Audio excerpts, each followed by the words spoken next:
This is Vikings United, your ultimate destination for everything Minnesota Vikings. Bringing together the most passionate fans, insightful analysts, and dynamic creators from across Skol Nation. Get ready for deep dives, spirited debates, and exclusive insights from Coach Cody. We're celebrating our community, honoring our heroes, and fueling your fandom with Pillars of Valor coffee. This is more than a show. It's a movement. This is Vikings United.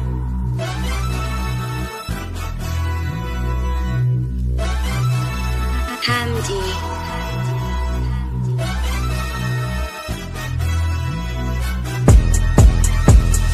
Purple and gold, that's all we know. Purple and gold, we holla Skol. Purple and gold, this how we roll. Purple and gold, now holla Skol. Purple and gold, this how it goes. Purple and gold, we holla Skol. Purple and gold, that's how you know.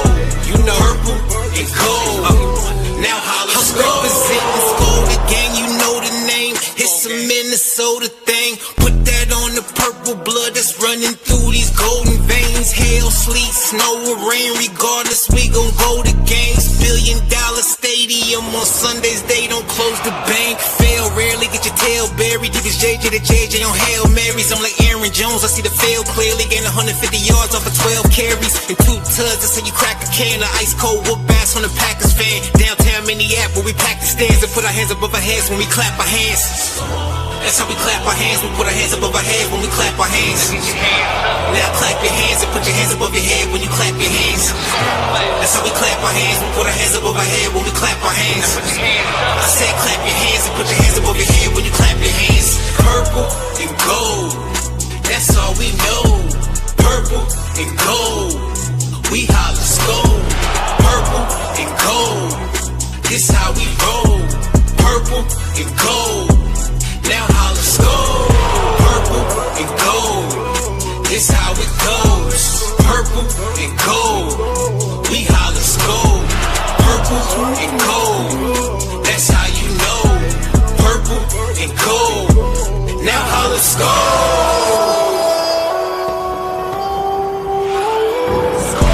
If you from Minnesota, let me know. If you from Minnesota, here we go.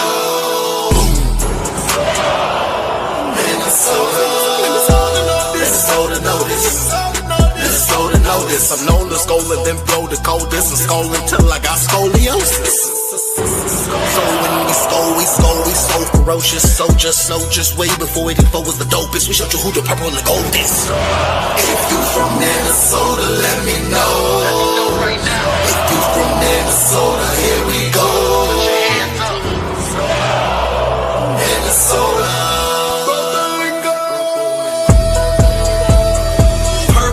And gold, that's all we know. Purple and gold, we holla Skol. Purple and gold, this how we roll. Purple and gold, now holla Skol. Purple and gold, this how it goes. Purple and gold, we holla Skol.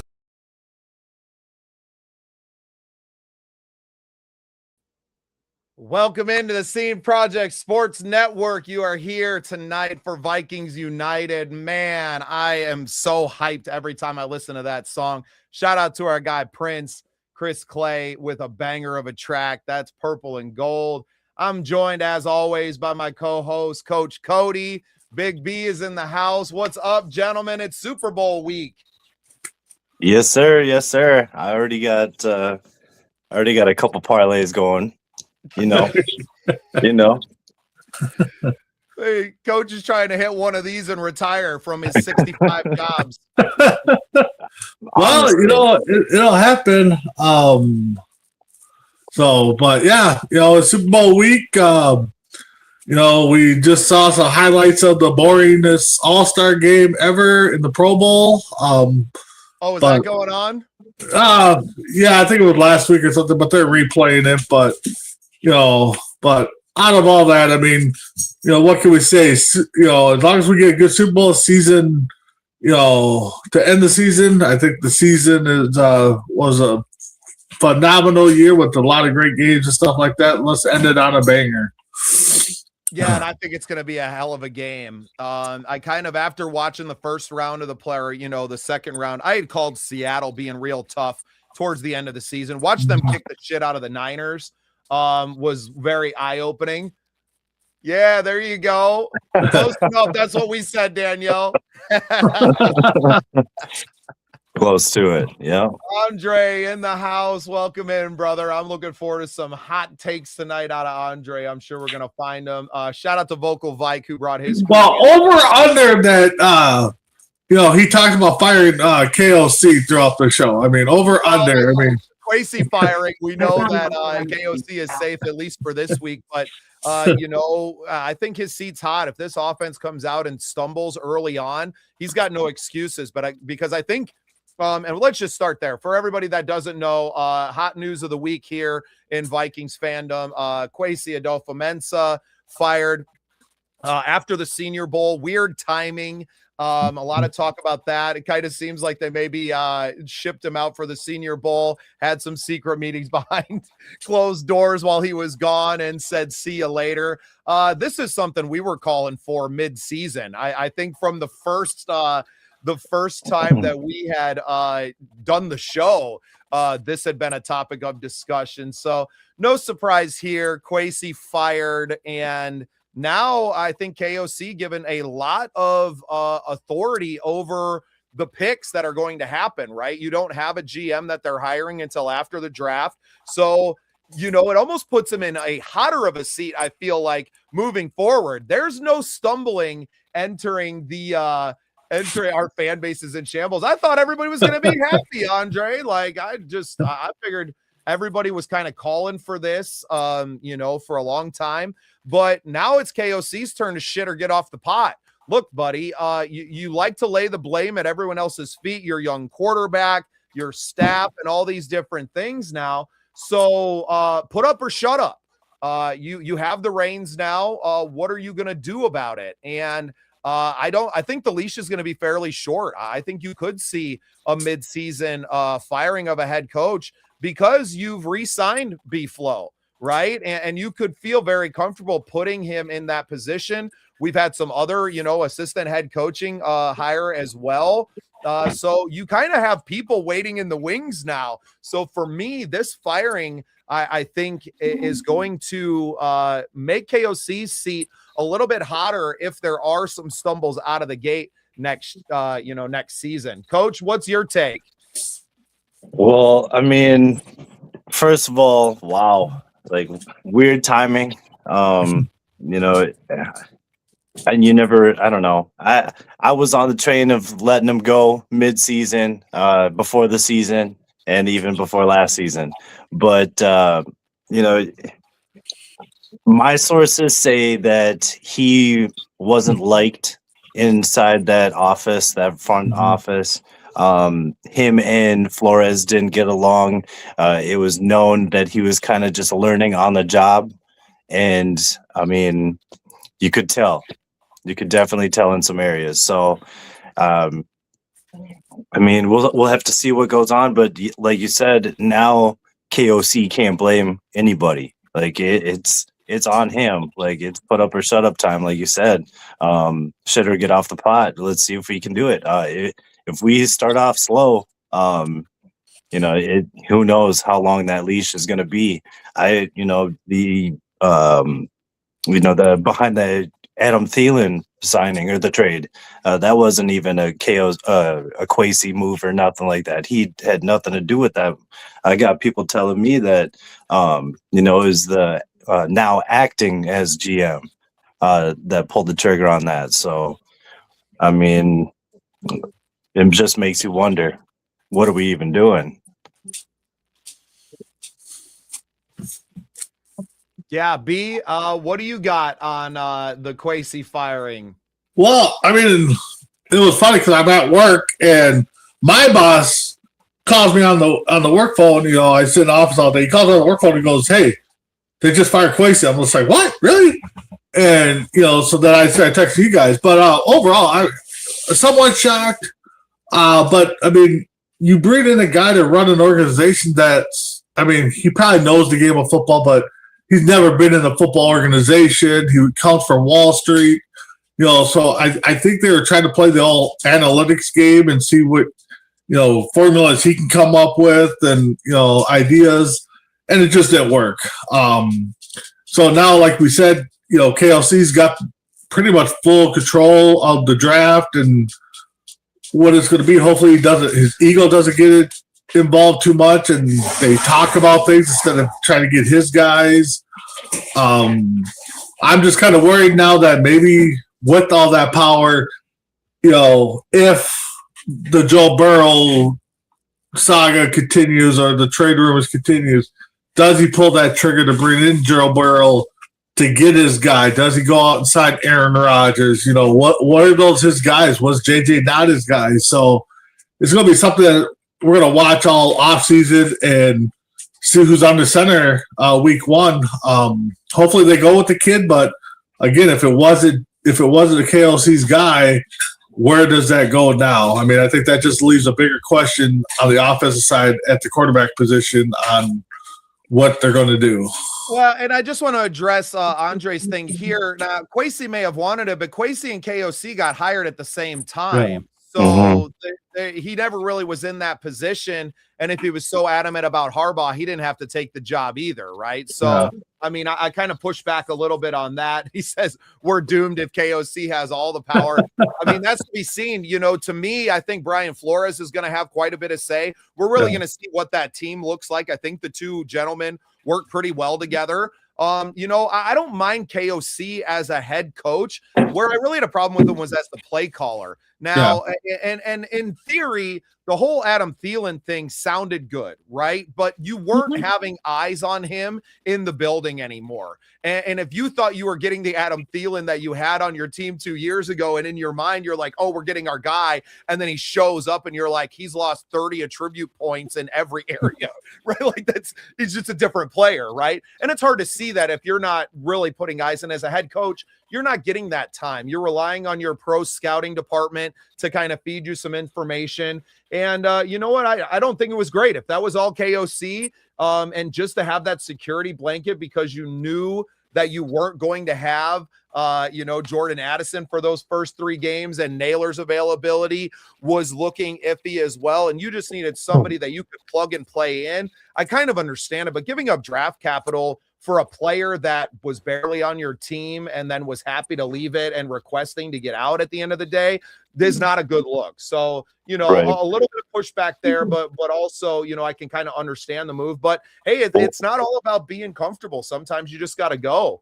One thing I want to add on that led up to that Adam Thielen trade was, Naylor was hurt. Jefferson was battling an injury. And they, I'm hearing that they actually went up to Quasi and was like, hey, what are we doing? We got to get somebody in here. And he was just hemming and hawing at that. And then finally, someone else had to step in and make the trade for Thielen. And Andre, he was QB coach and then elevated to offensive coordinator on a team that went to the Super Bowl that year before. So he didn't just jump from QB coach to head coach. And when you're looking for someone who doesn't have the experience, they got to come from somewhere. So I don't know what you're kind of expecting to do. Obviously, it sounds like you were kind of a Harbaugh guy and you wanted Harbaugh just as much as Quasi did, reportedly, which would I'm not pushing back on the Harbaugh thing, but, the guy's got an abrasive personality. He wanted all the control. Right. And you don't know that the, Wilfs were willing to do that. At the end of the day, we don't own the team. Right. We don't know what goes into those decisions. So, not pushing back too much on it. I don't find KOC to be a bad leader of men. The way he, has control over the locker room, the way he presents himself.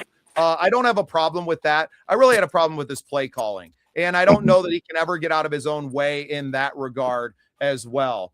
Well, and I think not pushing back on. We know Sean McVay calls the plays in his thing, but you for a guy that's looking to elevate, like where are you gonna go in that world, right? So, that's fine. I don't want KOC calling the plays on this team. I would prefer them find someone to go out and to be the play caller. I'm saying as a head coach, a CEO of the team, you have to deal with personalities, and you need a person in that position that can deal with different personalities, that can maybe coddle someone when they need it, or to be a little bit more stern and to do that. Now, that's to be seen. I don't necessarily like how he handled the way he kind of threw his QB under the bus several times this year, but maybe that's what JJ needs to be the quarterback that we want him to be. Maybe he needs a little bit of that tough love and to be called out publicly for some things. I think the continuing to take shots at him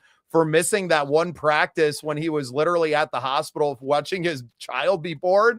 I don't know if those shots need to do that, but we see there. But the Quincy love for Harbaugh goes back to when I think they were both in San Fran at the same time. I think he was in the office. So, of course, he's going to want a guy he's familiar with.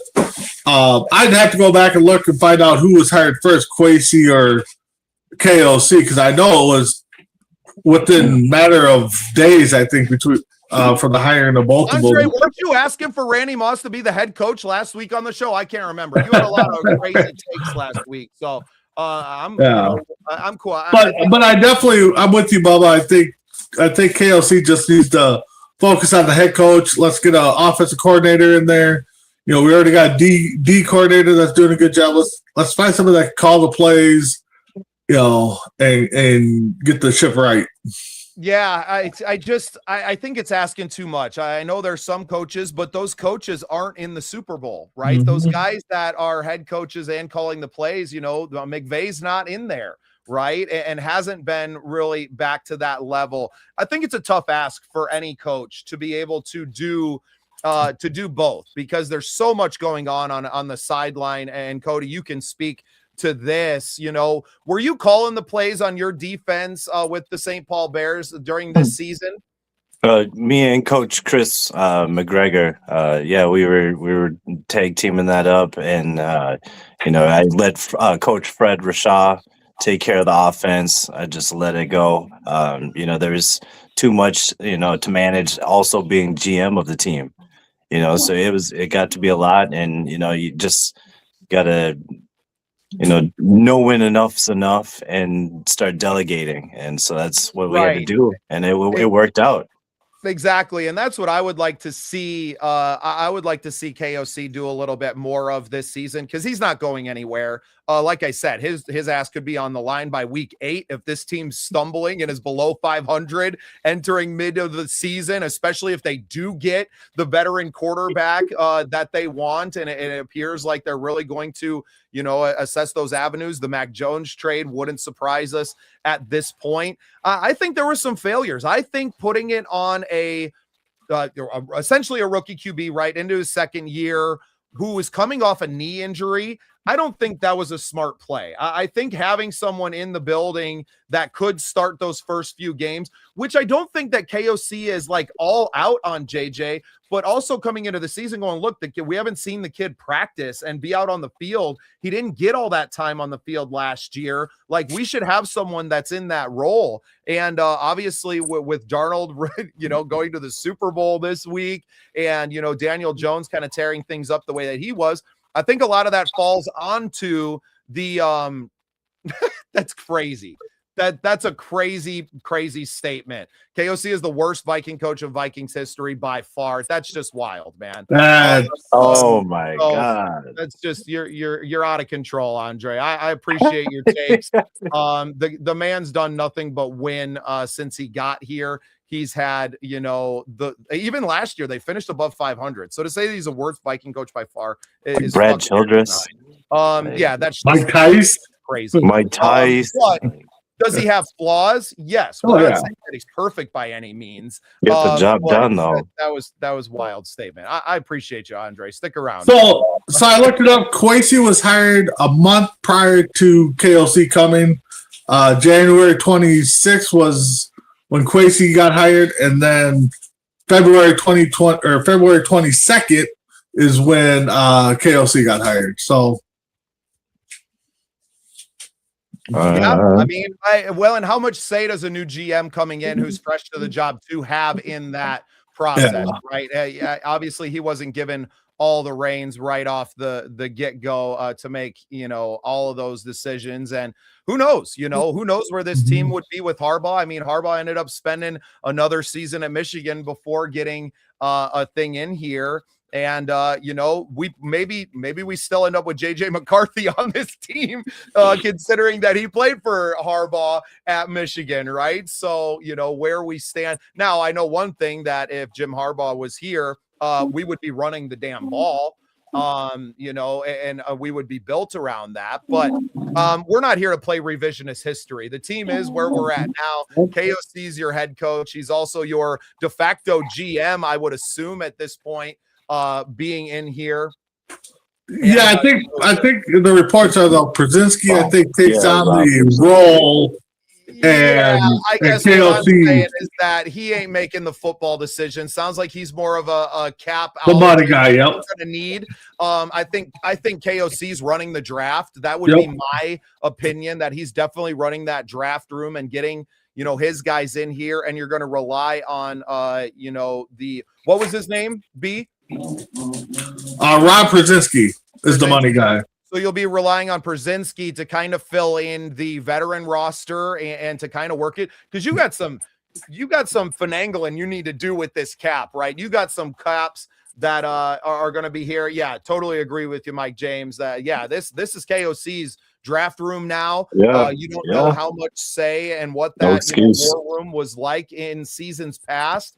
And I think it's going to be a lot of, him and Flores and kind of they're laying the foundation for the next 3 years. They both are now on deals through 2029 to see what happens.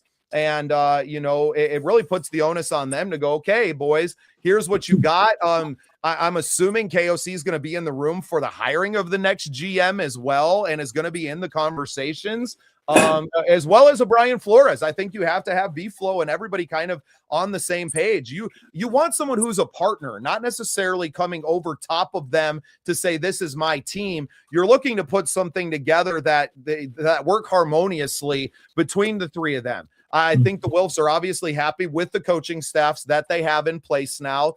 And they're willing to put someone in probably on a 3-year deal, I would assume, that kind of runs everybody running to the end of 2029. And then at that point, if it's, in shambles, that you're blowing the whole damn thing up. And maybe they are looking to tank a season and not looking at this kind of competitive rebuild that they've been stuck in for, year after year, one good season, and then you're back to the competitive rebuild. And then you have another double-digit win season, and then you're kind of back to the same thing.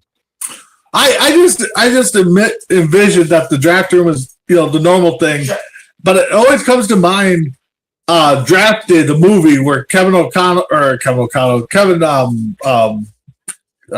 I can't think the actor's name, walks into the room and goes, the pick's already been in, and the whole room erupts like, I thought we were turning it together, and stuff like that. So you can't base everything just off of playoff wins, Andre. No, I understand. No. You're talking about the one of those wins being the Minneapolis Miracle, right? Like, come on. You're talking about the flukiest of fluke plays that wins you a game against the Saints. Like, you that's not the coach. That's not the coach who won that game.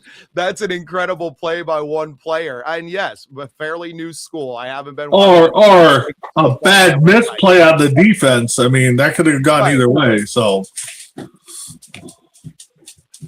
yeah. Okay, Andre. Well, we can agree to disagree on that. You have your opinions, obviously. Yeah. Okay. So a win is a win. So what about the 14 that they had last year, or the 12 or 13 win season? So you're kind of contradicting yourself a little bit with your things here. KOC is your coach. So whether you like it or not, and I would like to see if a win is a win, then when he wins a playoff game next year, then he's the greatest coach of Vikings all time. Right? He gets one playoff win now. I would kind of like to see your theories here hold some water in case he does get a playoff win. So we'll see what happens. But Bubba, I think you're right though. Going into the season, and I think we could all agree, his seat's going to be on simmer Oh yeah. And depending on how the season goes, the playing's going to turn out. It's all on safe. And Andre, I'm not disagreeing with you here. If this team stumbles out the gate and the offense looks like shit, he is canned, and this is Brian Flores' team. I am not disagreeing with you at all in that scope. But again, I mean, bringing in a veteran QB who's going to be learning a new system and walking it, like, I don't know. And I don't think that you go out and mortgage the entire future to get a Burrow. You don't even know if Burrow is available, right? Yep. Or a Matt Stafford, or some of the names that have been kicked around. So I don't really know who's out there and who's going to be available. I think honestly what you end up with is a tier 2 veteran who can start in case the JJ, or to push JJ. I think JJ McCarthy is your week 1 starter, barring a Burrow trade. Right. That's just where I think it's going. Or, you never know. The kid could get hurt, right? The kid could get hurt in training camp, even though they're not doing there. And come on, you're a young man, Andre. You're only 49, brother. It's all right. We understand. We all want a Super Bowl, right?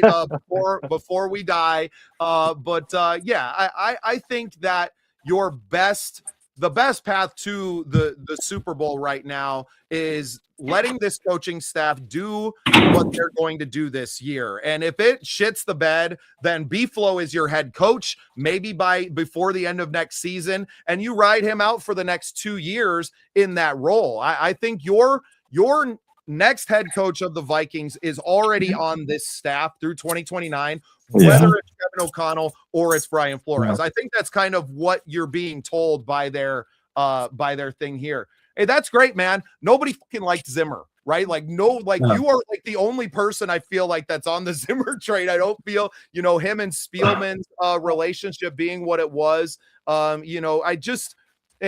not a bad coach. I'm not saying that Zimmer was shit. I'm just saying that people really liked him or his style of ball. So I'm looking up the coaching history for Minnesota, and, Andre saying that O'Connell's the worst coach possible. But I would say a 63% winning percentage is pretty dang good for a coach, and that is tied for first in Minnesota history. So, Mike Zimmer's at a 400% winning percentage. So, no, I'm sorry, 562.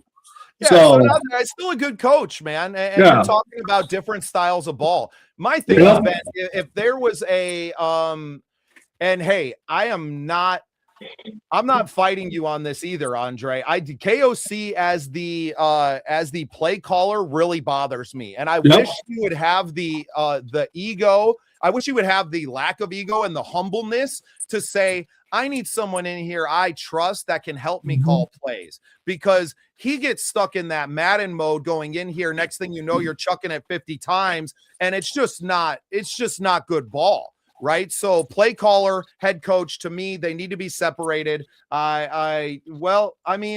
was out of the first round of the playoffs last year, or he should have been, you know what I mean? Like, you should have had the bye. Losing to Detroit in that last game of the season, like, that was your first round of the playoffs. So hey man, not like I said, my whole thing with your comments, Andre, has been like, he's the worst of all time. I'm not saying he's the greatest of all time either, but I think he's proven he's a pretty damn good football coach. He just struggles to get out of his own way when the pressure is the highest, and then really put it on Darnold. And that's probably a big reason why Sam Darnold didn't re-sign here this last year. Hey, do you guys even know who the offensive coordinator is of this team? Yeah, I have no idea. Wes Phillips. Right. Yeah. Okay. So I did know that. So Wes sticking around, but obviously he's not trusting him to call plays on this team. Yeah, I know. Which I don't know. I don't know why. Yeah. Well, and like you said, Cody, on your team, that you had a guy calling plays, but you were always on the headset. Right. And maybe you saw something and had input on that. And I don't think KOC is ever going to not have that. My problem is his he has such a problem relinquishing any of it to anyone. right? And to let someone just hand that, and that's not to say that you're not on the headset and you're not following along with everything, but there needs to be some other input in here. And maybe you see that. Maybe he had, a come to Jesus moment because the play calling changed. Right? The play calling on this team changed midway through this season, and then you started winning games. So maybe he's had it. I don't appreciate really. I doesn't, kind of alluding back to Andre that a Tiger doesn't change his stripes. That it really sounded in his postseason press conferences that they really wanted to get back to calling plays the way they were at the beginning of the season, which gives you a little bit of pause. But I mean, it is what it is. That we're going to have to let this thing play out at this point. I don't think it changes. Who's the drunk on the staff? Is that Wes? Is Wes? Yeah, Wes was suspended. I was just looking that up his back. But yeah, he was suspended 3 games for an altercation or issue in 2023. So, Yeah, well, we'll see. I mean, obviously, Wes is Wes is like in his 60s, isn't he? He's a much older guy. I think that's no. Wes is only 46. Oh wow! So okay, you're thinking of his dad. You're thinking of his dad. Okay, yeah, I thought he was an older guy. Okay, so yeah, young guy with an alcohol problem. Yeah, we'll see. We'll see. Hey, man, I don't know. These people. Hey, and this is where I differentiate between like the head coach of Kevin O'Connell and the offensive coordinator, play caller of Kevin O'Connell. Yep. But also, he made adjustments through the season, albeit too little, too late. If he would have made those adjustments maybe one game earlier, maybe like Baltimore game, but that game was just such a shit show because of the penalties as well. There's a couple of games this season where if he had adapted in game, how he adapted mid-season, this Vikings team maybe makes the playoffs and maybe surprises another team. You never know, man. Yeah, I mean, that's facts. I mean, how many times do we get on this show or the Vikings pregame show and say, hey, this dude's got to make adjustments. He's got to figure out something because what he's doing, it wasn't working. And I swear it was 3 weeks before he actually made that change. That's way too long. Like, way too long. I don't know if that's his best accomplishment there. I mean, I would say 14-2 is a pretty good accomplishment as a head coach. Hell yeah, I'll take a 14-2.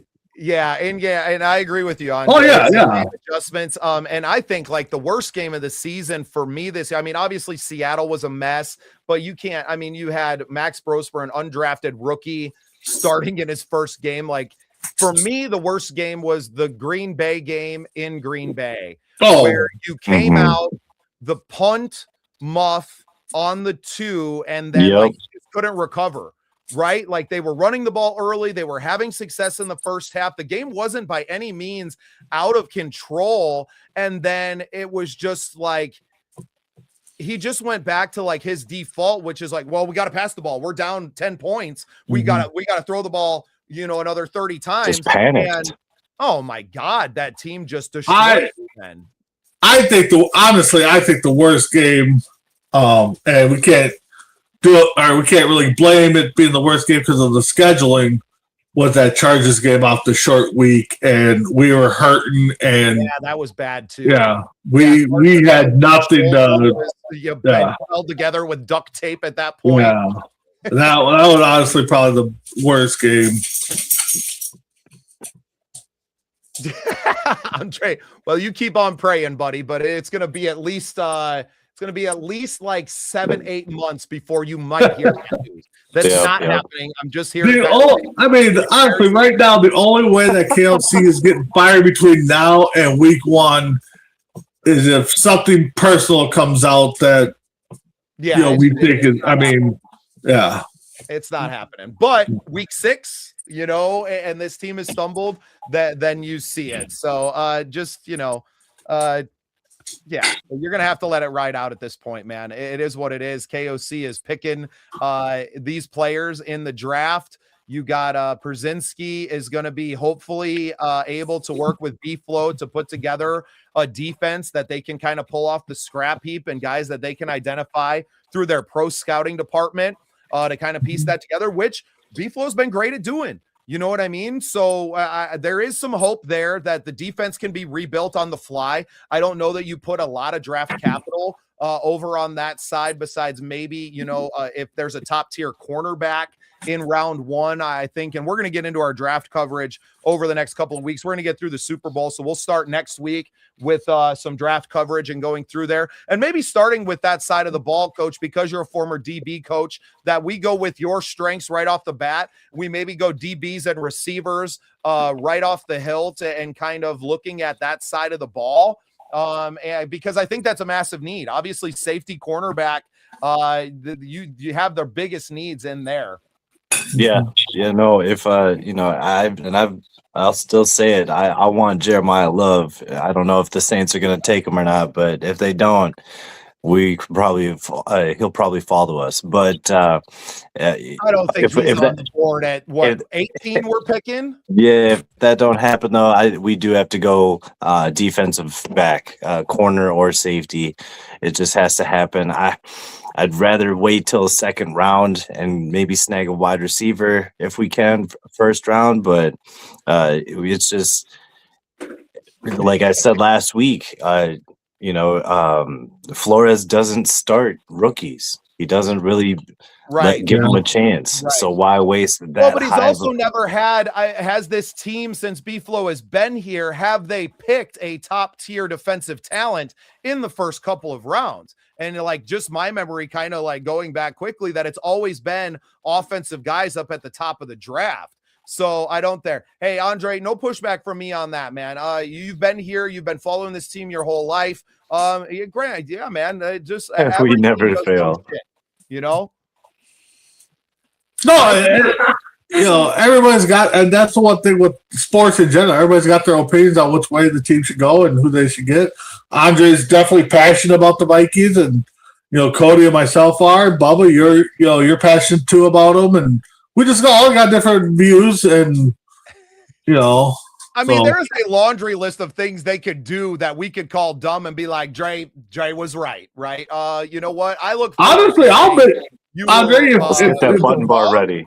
Let's get that button bar ready. Personal affront to you, but just that I hope this team comes out, makes some good moves. I hope they have a draft that we're proud of at the end of the day, top to bottom, 10 picks, whether some of those get packaged for a quarterback or for, elsewhere.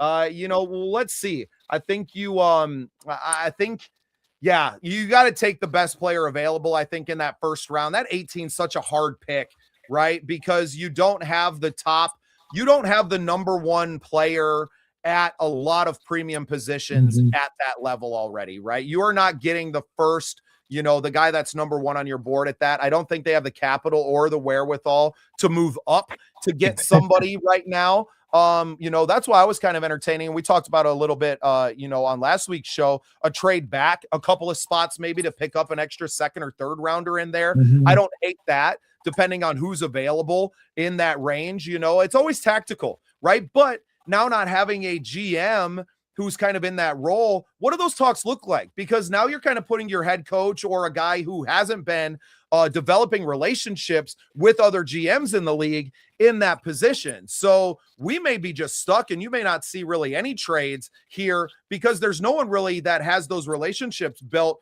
to make it, right? And you don't want to see someone who's inexperienced to do that. So, well, I mean, he's going to reach out to the Rams to see what they're feeling. I mean, he's going to reach out to the teams that he's got. Right. Somewhat. KOC doesn't have connections in the league and have some of those relationships still. Yeah, so he's going to reach out, but I think if the Vikings are going to move, it's going to be somebody calling them. I don't think they're going to be doing much calling, like you said. The relationships aren't there between GM and GM. But the Vikings do have, some players they could move, some draft picks they could move to move up or move down to gain some more capital. So, I think it's fair game. We talked at length about Jordan Addison and kind of letting him go from this team. I'm sure there's teams that would give you, a second, maybe a mid-late second or a third. Hey, man, maybe there's somebody that is, still interested in him. I think, Andre brings up a good point. There's got to be one voice in the front office, but yet you still got to hear both sides of the argument. I mean, Cody, you could, throw in your opinion, but when you're trying to build a team, I mean, you can't just be like, okay, I'm going all offense this year and F the defense, or I'm going all defense, F the offense.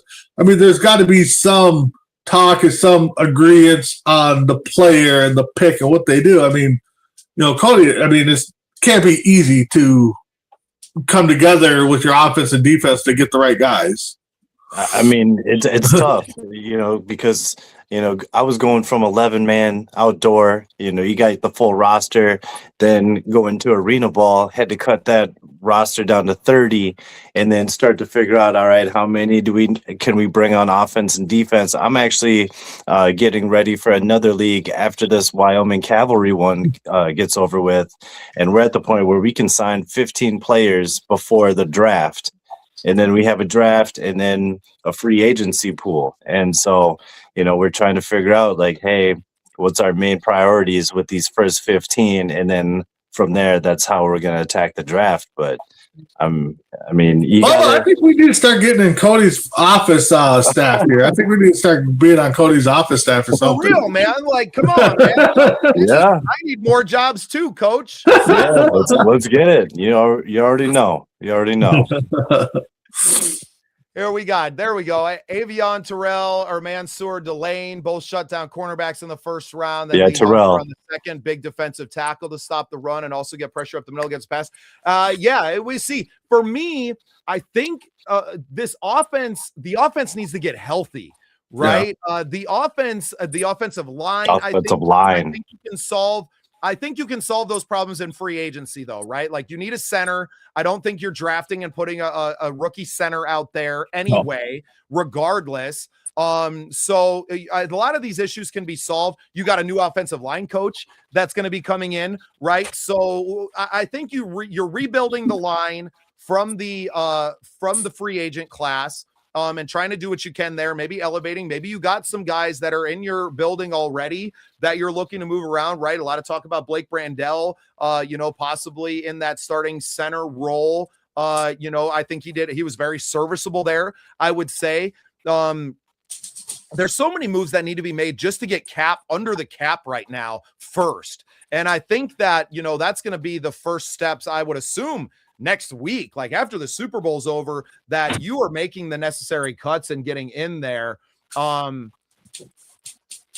we'll see. At this point, I feel like you had Kwesi, who was the general manager of this team, that nobody really had a lot of faith in, where now it feels like this draft is going to be committee. I don't think that it's KOC's choices alone. I think there's a lot of they just gave Brian Flores an extension. So I think that they're elevating his voice. Now, I know he didn't get the assistant head coach job, but you elevated another voice and brought in some outside perspective in here to do that. I'm assuming that was a KOC hire, not a Kwesi hire, right? So you have some different voices now and some people that were outside of the organization now coming in that can maybe bring some clarity to it. Because, and Cody, you can maybe speak to this, that like when you're in the fight and you're in the building, it's really hard to sometimes pull away and see that 10,000 foot view or that view from, a different perspective.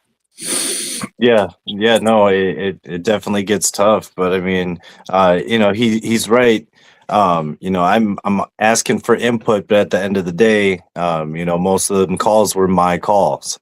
And so it just came down to what did my gut tell me, is this player going to fit my scheme better than this one? Stuff like that.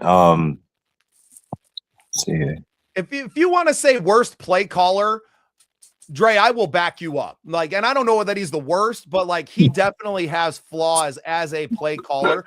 Because I think he wants to be the quarterback so damn bad sometimes that he's like, well, this is what I would do. Well, look, motherfucker, Sam Darnold ain't you, and you ain't you. There's a reason that you didn't make it as a player too, right? Like, come on. So, right.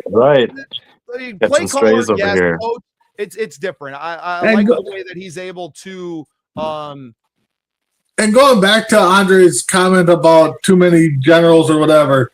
There's our guy. What up? There's our guy. Hey. What up, Rap? What's up? Tuning in, brother. Appreciate you, man. We had so much fun last week. I know I can guys. We had a blast having you on. Looking forward to doing it again. Maybe we can get you back in for some draft coverage. And we all owe you an appearance on your show to shout out. Hey, everybody. Yeah.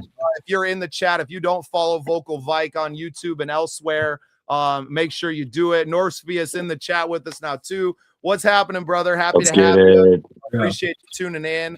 We kind of covered off the top, obviously Kwesi getting fired. Vike, Rap, you can throw your take on the Kwesi fire, and I know you had to be fired up on that one. We talked about it quite a bit on the show last week.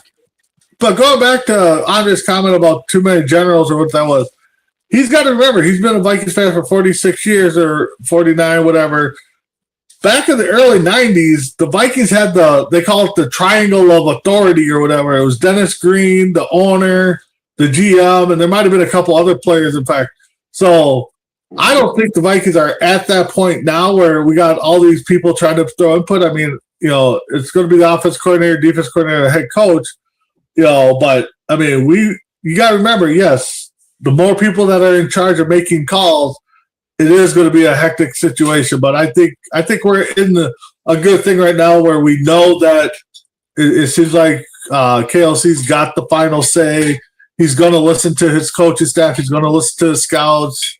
So it's all on him. I mean, we've said it over and over again. So yeah, well, and I think that him and B-Flow have a really good relationship. Obviously, you don't continue to work together and to build teams the way that you have. I mean, he definitely lets Flo kind of handle the defense. Mm-hmm. Obviously, you don't have a lot of complaints on that side of the ball since Flo has been around. So you think that they have a respect level there. And what it sounds like, especially coming out after the Kwesi firing, is that a lot of these football guys didn't respect Kwesi because he wasn't a maniac like they are about the game. And when you have that, then it makes it hard to kind of build a solid foundation for when shit goes wrong. And that's why Kwesi was the one that was shown the door, because obviously the Wolves as an ownership group have a lot of faith in their coaching staff to do that. And I think that I don't think KOC's coming in and going, it's my guys or nothing. I think it's going to be a lot more of a little bit more by committee here. And maybe, maybe he can let the ego go on this side of the ball where he's not calling the plays, right? They're not drafting a quarterback. So that kind of takes him out of the position of highest authority. Quarterbacks is what he knows the best, the QB guru, right? Now you're kind of having to defer, I think, a little bit to the Brian Flores and the rest of this coaching or the scouting staff, which who knows how the structure is and how much they're talking during the season and in the off season leading up to this. Like, there's a lot of stuff that we don't know that now, things are starting to come out about Kwesi, but we don't know what their structure is like behind closed doors in that front office. And this draft is going to be very telling about where they go. Well, and the same thing is like we talk about trading players. Well, why don't they just get rid of this guy or get rid of this guy, rebuild the team? When the team's struggling, it's always easy to get rid of one player, which is typically the coach, over the whole team. And I would say it's the same thing in the front office. Easier to get rid of one guy, the GM, instead of trying to get rid of the whole coaching staff and keep your GM. So, Yeah, GM hire after the draft is going to be a really cool thing to follow. Obviously, we're going to be talking a lot. I don't think we can get a GM until the end of next year. Really? You think they roll with it as this until there's nobody there's no standout guys. I mean, unless somebody stands out from one of the Super Bowl teams, but I have a feeling that the Vikings are not going to have a per se GM until Cody gets accepted the job, or we find somebody at the end of the next year's off season or at the end of next year. So yeah, look at Andy Reid on the sidelines watching the playoffs from his fucking couch this year because his team is not good, and I think they're going to struggle maybe for a couple of years. Man, paying that quarterback position $50 million a year, right? That's a what, like 20% of the cap, right? That's a lot. And then you had a lot of other Super Bowl winners on there as well. But yeah, he's got the rings now to back it up too. So I mean, well, there's another guy that I actually heard on PH show today, Mike Holmgren. I think he would be a pretty decent GM if he just focuses on that guy, on that part. I mean, I could be wrong. See, and I think it's not coming from someone that's in the league now. I think they are probably talking. The Wolves have been around as an ownership, as owners for a long time. They got a lot of connections. You have to think that they have a short list in their head already. They're not just like, we'll figure it out. There's people they're already having conversations. People are putting their resume in. To me, this is Cody probably already put 3 in already. I mean,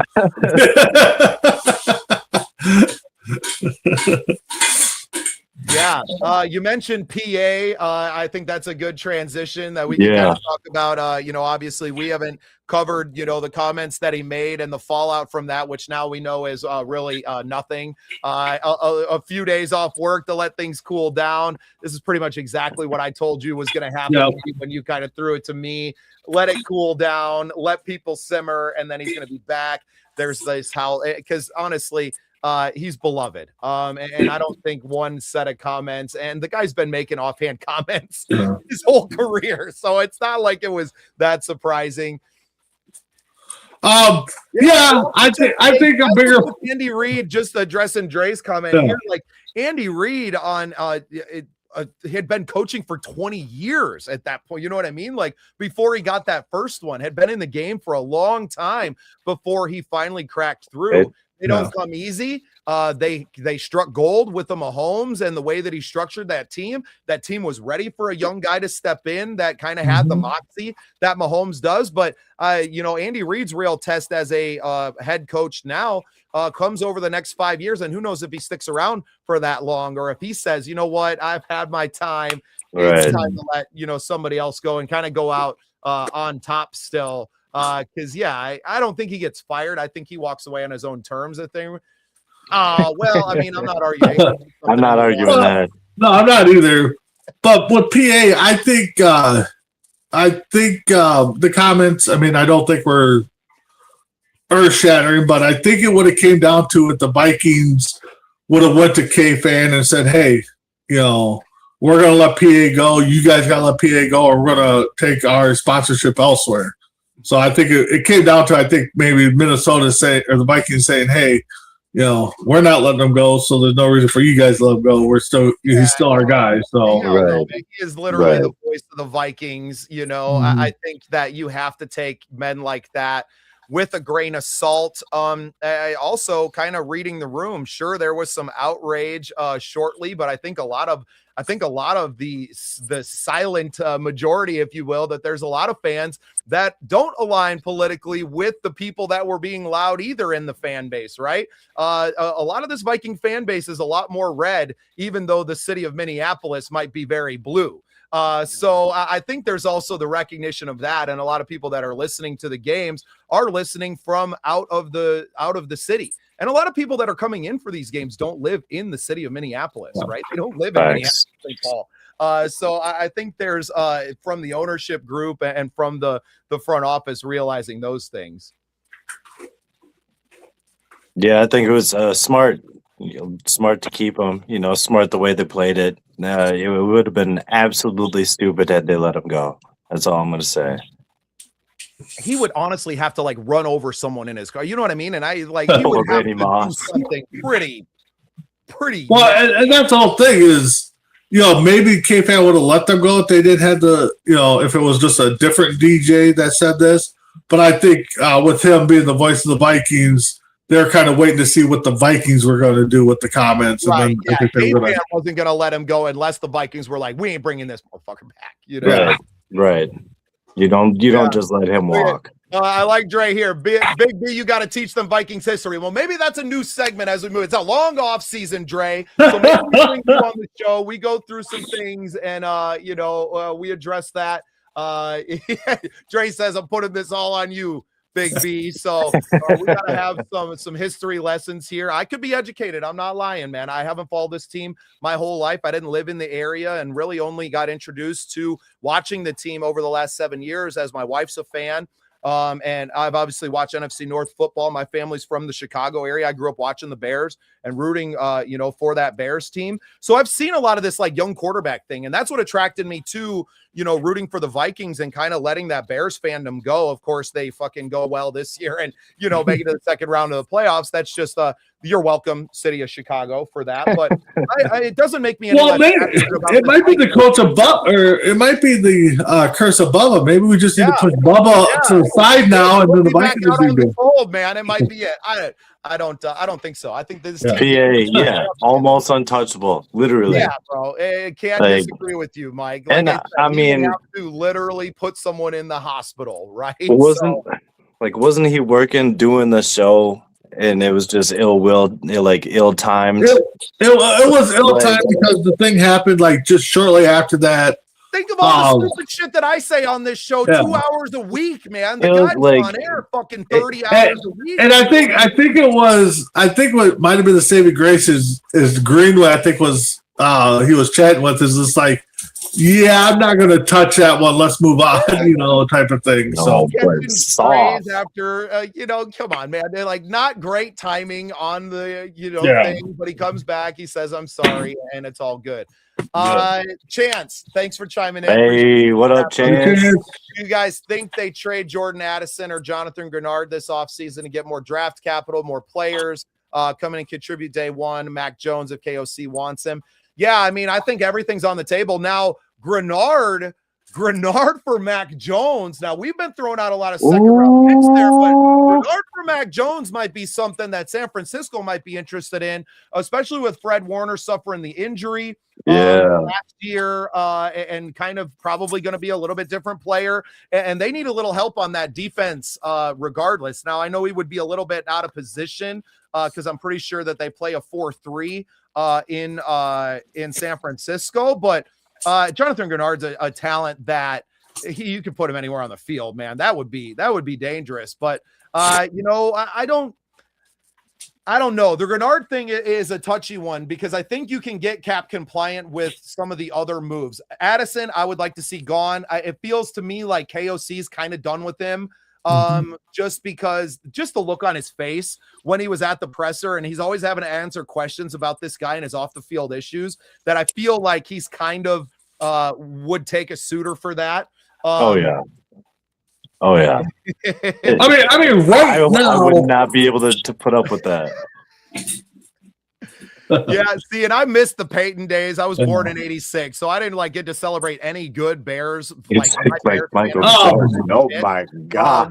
I did get to live through the '90s with Jordan. Still root for the other Chicago teams. I don't follow.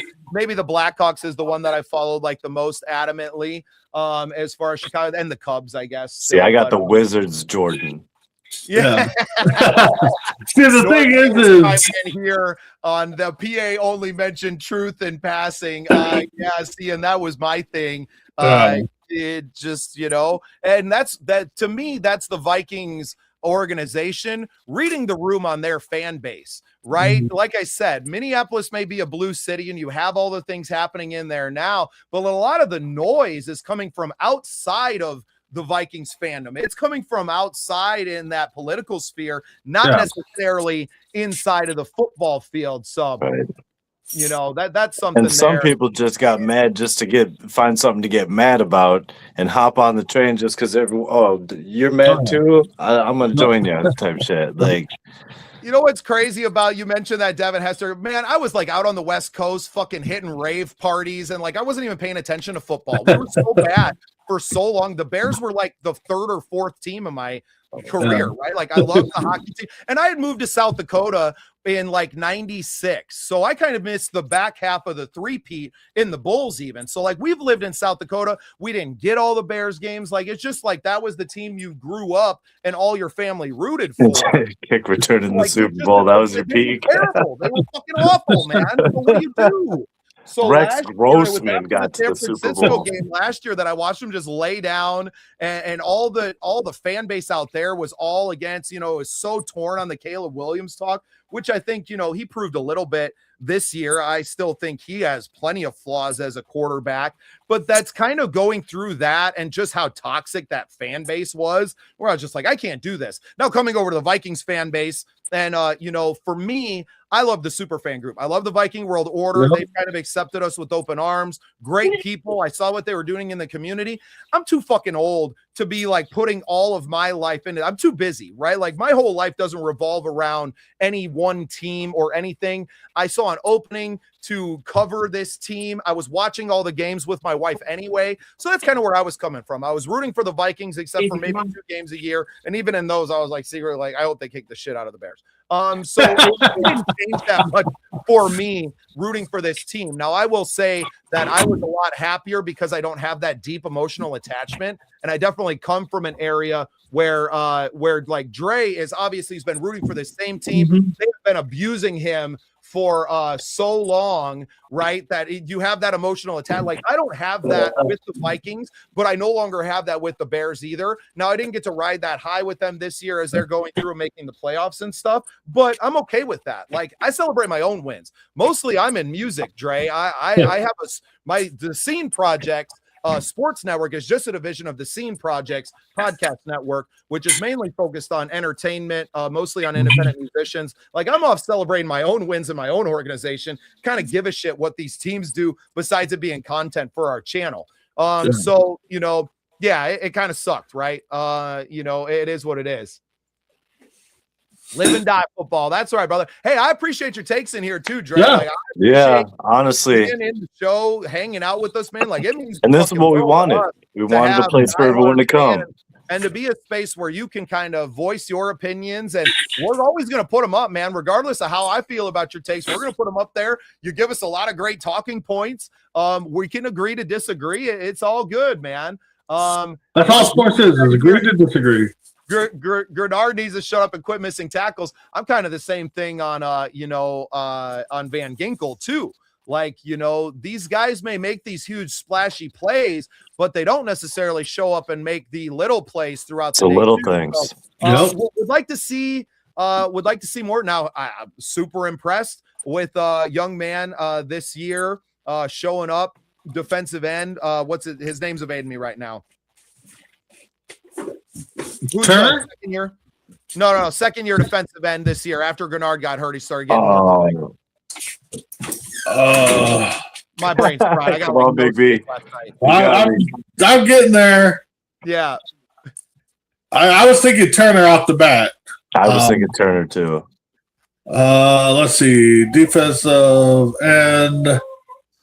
Not Hargrove, not Dallas. Dallas Turner. Yeah, Dallas Turner. Yeah. Yeah. You're right. Yeah. Okay. My stupid brain was thinking Daniil Hunter, and I was like, I know that's not right. That's the name. But Dallas Turner, I thought, showed up, played in that role. And Beefo is such he's so maniacal that this hybrid defense. Is he only playing that hybrid defense because he had to, because of the talent that he was given? Would he be more into playing guys in a traditional role, having more 4-down lineman looks? It just, it's going to be interesting to see where this team goes now, because I feel like the draft especially is now going and to a certain extent now, the free agent class as well is going to kind of be done by committee. Brzezinski's not coming in here and saying it's fucking my way or the highway. He's like, look, fellas, what can I do for you? What can we do in here? So we're going to see. Hey, Morpheus, brother, thank you for your service, man. You see Operation behind. Thank you for your service. Thank you. PWO does a lot with veterans. Pillars of Valor, shout out to them. Sponsor of the show. We probably need to run their ad at some point too. Yeah. Maybe we do that, and then we come back and we just talk Super Bowl and kind of those picks for the game and everything, and we got plenty to cover in the back half of the show there. So we're going to hit a quick little commercial break. We're going to shout out our people with Pillars of Valor, and we're going to come back with some more Super Bowl talk. As we cheer on our Minnesota Vikings, let's also recognize true heroes. Pillars of Valor Coffee isn't just about exceptional taste. It's a veteran-owned company with a powerful mission. With every purchase, you're directly contributing to programs that empower and support veterans and first responders. Imagine starting your day with a rich, bold coffee that also fuels a vital cause. Pillars of Valor Coffee is dedicated to making a tangible impact, honoring those who've served our nation and communities. Join them in their mission. Visit pillarsofvalor.com to learn more and get your bag today. Pillars of Valor Coffee. Great coffee, greater purpose. Oh, yeah. Big shout out to Pillars of Valor Coffee. Go to pillarsofvalor.com. Get you a cup. That's what I'm sipping on tonight, because if I wasn't, I'd probably be asleep already. Fucking kitten woke up at like 1:30 last night. Wouldn't go back to bed. After I fed him, I couldn't get back to bed. Like, damn, man. Was up for 2 hours in the middle of the night. And then I think I finally went back like 4, slept from 4 to 6. Maybe you need to send that kitten over to Cody so the cat can just follow Cody around all day. No way. I'm allergic. I am allergic. Oh. Dre says he's blaming B for not teaching us the Vikings way. We pissed the bed every year. Hey, I'll do some homework. I'll get some Viking history up there each week. I mean, if that's the thing that we need, then let's go with it. Yeah, you know what? Some Vikings history facts I'm down with. Dre also says he's all in on Arch Manning. B, what do we got? We'll hit on like a little bit of Arch Manning talk. Now, he's not coming out in the draft this year, right? That's going to be next year? Possibly next year. Of course, his dad or his granddad played here for a short time. Yeah, we'll see what happens. I mean, if JJ comes all balls out this year, we're not talking quarterback next year. Plain and simple. Right. You know, so now if he doesn't, then we're talking, you know, what do we do with the quarterback? But I honestly, knock on wood, I wasn't so impressed with year one of Arch Manning. I think it was a lot of hype, but, you know, everybody can improve each day. I mean, he did play better towards the end of this year. But definitely a guy to watch for next year. They might be up at the top of that draft too. With oh my God, if they end up with a quarterback and they can stash him away for another 3 years under Love, and then he's the next starter for the next 6, you know. And that's one thing I've talked about this on Coast to Coast, and we've talked about it. The Packers have the best way to develop a quarterback. They stash him away for a few years, let the veteran play. And then when it's their time, it's their time. I mean, everybody talking about, well, you're wasting his rookie years. Well, technically, yeah, but again, we're developing this guy. Get him cheaper on that second deal because you haven't let him go out and ball out and maybe have a little bit of fool's gold out there, and then end up paying a guy big money. And you know, how many teams can say that they went from Brett Favre, 1992, to Jordan Love, or to Rodgers, and then to Jordan Love as their main starting quarterbacks? 3 starting quarterbacks since 92, you know. Yeah, it's crazy. I think I've listened to the Bears shows in years past, and the Bears had like 65 quarterbacks in that time. Yeah.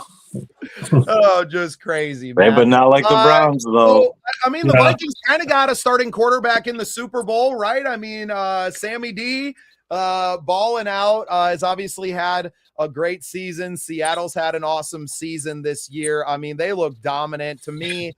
I don't know what the betting lines are coming out at. I'm assuming Seattle's favored. Oh, yeah, I think they're favored by not by much, though. Dude, you're so dark, man. Just already punting on 2026 and tear it down. 4.5. Seattle's favored by 4.5. 4.5. And just in case if anybody's listening that wants to know the score of the Pro Bowl, 52-52, end of the third. Oh, I can't believe we scheduled a show over top of the Pro Bowl. Silly us. I would have probably watched Pedro over the Pro Bowl right now. So yeah, facts. I'd rather watch Cody's videos of him working at his jobs over the Pro Bowl. Hey, sometimes they get pretty interesting. I bet. No, well, you're right. And Mendoza, here, yeah, I'll put up the one where everything was spelled right. Yeah, well, and we'll see. Now, are they kind of forecasting Mendoza as the clear number one Right now, he's 99.9% declared number one pick for the number one overall this year. I haven't even looked at draft coverage, man. I've been so up to ass planning this. Everybody right now is picking the Raiders to take Mendoza number one. Yeah. Well, I mean, they need a quarterback, so they need everything. Yeah. Well, yeah, they're the Raiders. I've been hearing a lot of Max Crosby could be leaving talk, but I think anybody would be happy to add a Max Crosby to your team. Well, Max Crosby for Jordan Addison and a 6th-round pick. I mean, all about it, man. That'd be freaking beautiful. I'd be all in. Yeah, that dude's an animal. All in. That dude's an absolute freaking animal. He would be. We're not getting too far down the dream hole there. Like that shit ain't happening. But we might get a 2nd-round pick out of him for Jordan Addison. That would be awesome. I bet you we get like a mid-round pick for Addison. I know. We keep talking like they're going to do something smart, and Dre's telling us that's not the Viking way. Hey, we're hoping for change, right? I mean, that's all we're looking for is improvement and change. We got to let the history behind us go. I mean, we learn from history. Much, Dre. Yeah. You got to let it go. It's a new era. But that's also what he's saying too: is tear it down and let's just restart the whole thing. But how many times are we going to do that? Yeah, how many times? I mean, because after 2 years of that, it's going to be the same thing. Tear it down. Exactly. I mean, okay, so we made it what 2018 to the title game, right? With Case Keenum, and then we brought in Kirk Cousins. Then they're like, oh, we need a young quarterback. We've drafted. 3 quarterbacks that haven't panned out, because they haven't given them time. We got JJ now. He's the starter. Everybody says that. Let's give him time. And one, I think we could all agree on, you got to make sure the offensive line is a top 15 offensive line and healthy to keep your quarterback up there. It doesn't matter who's going to be back there if your offensive line can't block. Oh. Yeah, Steve, and I don't know how long you've been hanging out with us tonight, but it definitely feels like what I feel like is going to happen is it'll kind of be by committee. Yep. With Flo and KOC, obviously KOC having the final say over it, but I don't think that KOC operates in I am making all the calls and everybody can just deal with it way. I think that this is going to be taking input from a lot of different voices, which maybe they didn't have with Kwesi, right? So, it kind of plays out. Now, they've already said that they're not going to make a decision on the GM until after the draft.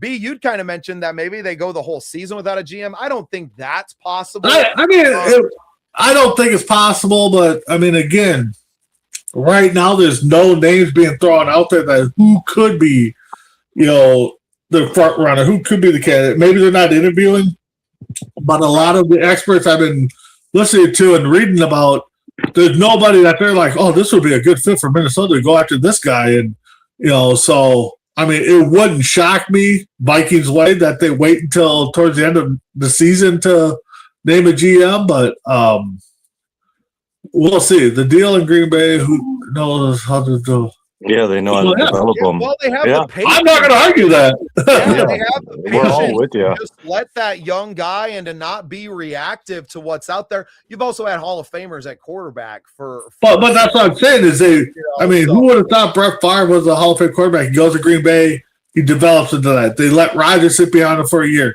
Rodgers, may not be a first ballot Hall of Famer, but he'll be in the Hall of Fame.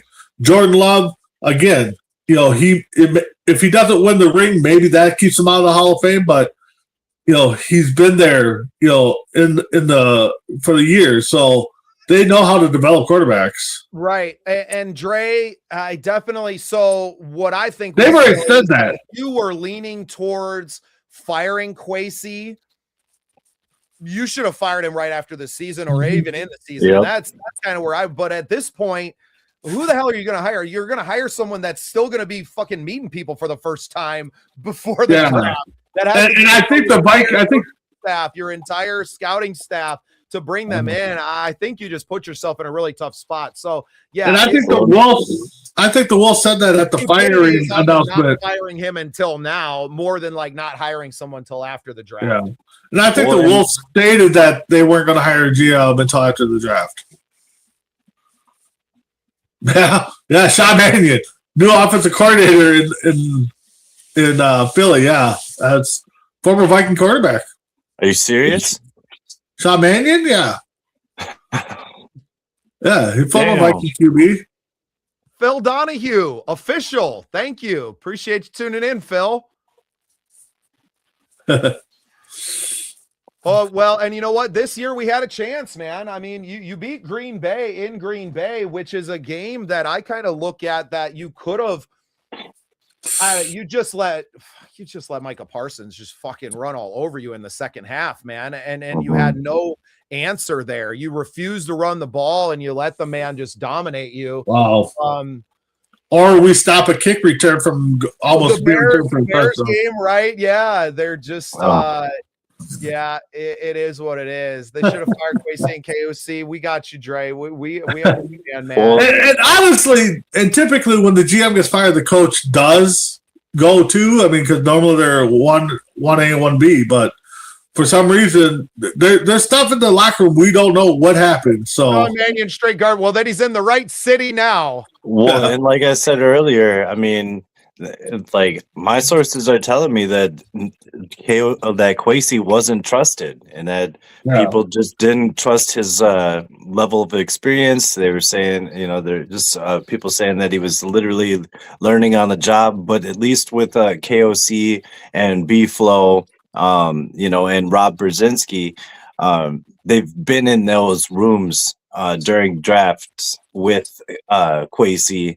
They've heard those conversations. They've been in the pre-draft process talking to GMs. They got a little bit of rapport with some GMs, at least. Like, we're not going in completely shit out of luck, Right. And this year you don't. I think in drafts where you maybe only have a few picks, you got to be a little more tactile in how you're operating. You got 10 picks this year. Yeah. You're kind of holding a lot of cards moving forward, but you also have a lot of holes. And you have a lot of things that need to be dealt with. And to me, I think it's going to play out with Brzezinski kind of taking care of the free agent, not really having a lot of say in the draft process, handling the cap situation, getting you. I mean, they got to get cap compliant first, right? Like there's cuts that need to be made and contracts that need to be, either renegotiated or whatever before you even get to April, right? So. Well, that's another thing that we can go over is who do we think is going to be getting cut and let go, So. Yeah. Yeah, especially now. I think it's harder than ever to get into the Hall of Fame. Fucking Bill Belichick can't. Well, I was just going to say, Bill. Well, okay. The thing is, with the players get passed over as Hall of Fame players, I mean, how many players go into the draft, they're a can't miss player, they're going to be this, they're going to turn over a franchise, and they turn out to be, dog crap, and then yet you got these guys that, are late round draft picks, not drafted, turning out to be a better Hall of Fame player than the guy they drafted. So I will tell you this, Bill Donahue, if the fucking Timberwolves get Giannis, we are covering every single pregame, postgame. Like, we are turning this into a. Don't get Cody started. Don't get Cody started, because I accepted that too, and Cody wasn't too happy with me on that. Like, what are they saying they would have to give up? I mean, you would have to get rid. I mean, they would be giving up a lot to get Giannis. If that's the whole thing. It all depends on who you give up and what you give up. Exactly. I don't want to give up Nas Reed. I mean, I think him and Ant to me are like two of the people I don't want to get rid of. Yeah, I mean, it would have to be putting Giannis with Ant and Nas Reed that made you like, this is your big three now. Yep. But you literally we'll give you the rest of the team. Yeah. I mean, they don't have much draft capital. They don't. So it would have to be something to get a third or fourth team involved with that trade. And it's just like the Burrow thing. I wouldn't mind Burrow, but I don't want to give up too much to get Burrow. So I mean, that's the whole thing, is how much you got to get them up. Real quick with this Giannis situation, he's not worth 2 first rounds. He's maybe worth a first and a second, and that's it. Maybe a third, second. That's it. End of story. End of story. I think it would be one of those where I would offer like a couple firsts or a couple seconds, with one of them being a conditional first, depending on how the Timberwolves do and how long he plays with us. Okay, Something like that. A couple players. I mean, but again, also NBA's got that weird trade clause where the salary caps have to match a certain percent of each one. So it's not just they got to have some money. On both sides of the ball, but Mike J says you're tripping, Cody. I knew I'd ruffle some people with that. Pull us back in talking about that 3rd and 1 tight end sneak. Yeah, that was one moment where I was definitely on the fire KOC train. Get this fucking guy out of here, man. I can't watch that. Giannis is a poor man's Ben Wallace. Oh, get out. Ooh. Stop that. Poor man Ben Wallace. I mean, I'm not much of a basketball guy, but bro, Ben Wallace. You don't win 2 MVPs being a poor man Ben Wallace. I mean, all right. Hey, I mean, I did run that team overseas for a little bit, but You got basketball teams too? Damn, man. Yeah. The one over in Thailand. Taking shots. Damn. I'm catching strays over here. Don't necessarily have to know ball to play ball or to coach it either. So come on now. KOC you say is the worst coach in history, but he's still got a job.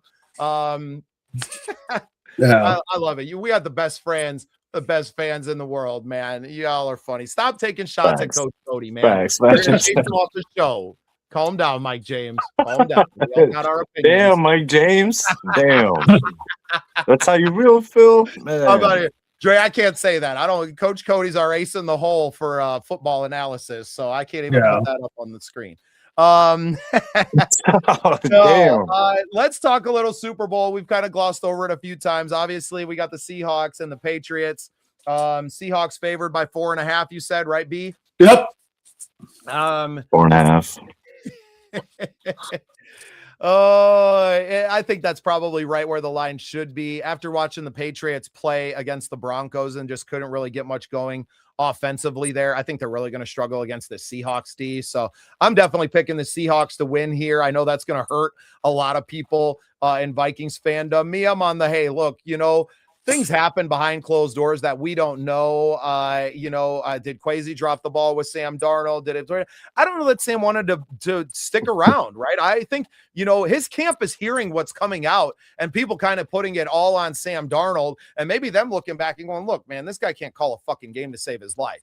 And who knows the internal conversations that his team is having. So I don't know that Sam was ever going to necessarily come back to the Vikings playing as well as he did last season. There were offers on the table and he kind of had the pick of the litter. And obviously the man chose right because he's playing in the damn Super Bowl now. Does that say that, Sam's now going to be a future Hall of Famer to let some things slip past my lips, as Norspius was saying? No, I think Sam is who he is, serviceable. And can he show up in the big moment? We're still going to see here. Mike James says, not the strays you made your bet. Hey, man. He might be a little bit better, maybe like a poor man's Amari Stoudemire or something. You know what I'm saying? Like, a little bit better. Yeah, I love it. We're gonna have to start covering ball, man. Everybody's getting. Hey, we can switch to it. Dre says, "I'll teach you this sports stuff." I think Cody's doing quite all right. Cody, we talked a little bit about it off series. I think. Oh, let's get your guys' picks for the Super Bowl. Is everybody picking Seahawks? Anybody got the Patriots? No, I got Seahawks. Yeah, I've been tossing and turning. I'm going to go Seahawks. I want a good game. I want a good defensive battle. I'm not up for the big blowout, even though, sometimes those big plays are very nice. I'm going to throw out the old cliche, though, that I think the team with the most turnovers that can capitalize over them and is going to win the game. So both defenses are good. Both offenses are, okay. I think Donald's probably got the better offense. Patriots. Mike James says Darnold blow-up game is due. What I think is different Man, now that's is Mike James. I'm with you on that.